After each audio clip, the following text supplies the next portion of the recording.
Hello friends, বাড়িতে এরকম চটজলদি আলুর চিপস বানিয়ে সহজেই রাখা যায়। চলুন তাহলে দেখে নিই কীভাবে। প্রথমে দেখুন, আলু একদম গোল গোল পাতলা পাতলা করে কেটে নিয়েছি। আমি কিন্তু বটি দিয়েই কেটেছি। তারপরে এই আলুগুলোকে 70% মতো আমি সেদ্ধ করে নেব। অল্প লবণ দেব জলে, বেশি সেদ্ধ করব না, যাতে একটু কাঁচা ভাবটা চলে যায় সেরকমভাবেই সেদ্ধ করব। দেখুন সেদ্ধ করে নিয়েছি, করে জলটা ঝরানোর জন্য আমি একটা ঝুড়িতে ঢেলে দিয়েছি। এবার এটাকে একটু ঠান্ডা হতে দেব।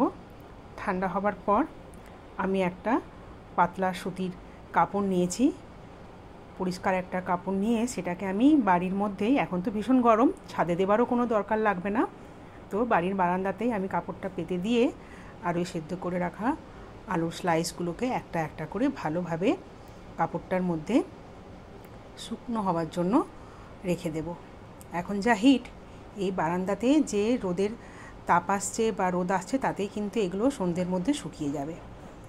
এভাবে আমি সব আলুগুলোকে দিয়ে দেব, দিয়ে আমি ছেড়ে দেব একদম সন্ধ্যে পর্যন্ত, বা যদি দরকার লাগে পরের দিন সকাল পর্যন্ত আপনারা রাখতে পারেন। এই যে দেখুন, আলুর পাঁপড় হওয়ার জন্য মানে ভাজার জন্য একদম রেডি, শুকিয়ে গেছে, খুব সুন্দর, একদম করকরে।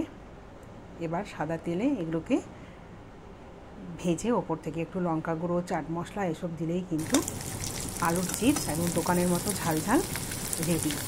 এগুলো চা দিয়ে খেতেও যেমন ভালো লাগে আর এমনিও ভালো লাগে, আর অনেক দিন এটাকে স্টোর করে রাখাও যায়। আপনারাও তাহলে বানিয়ে দেখবেন। টাটা।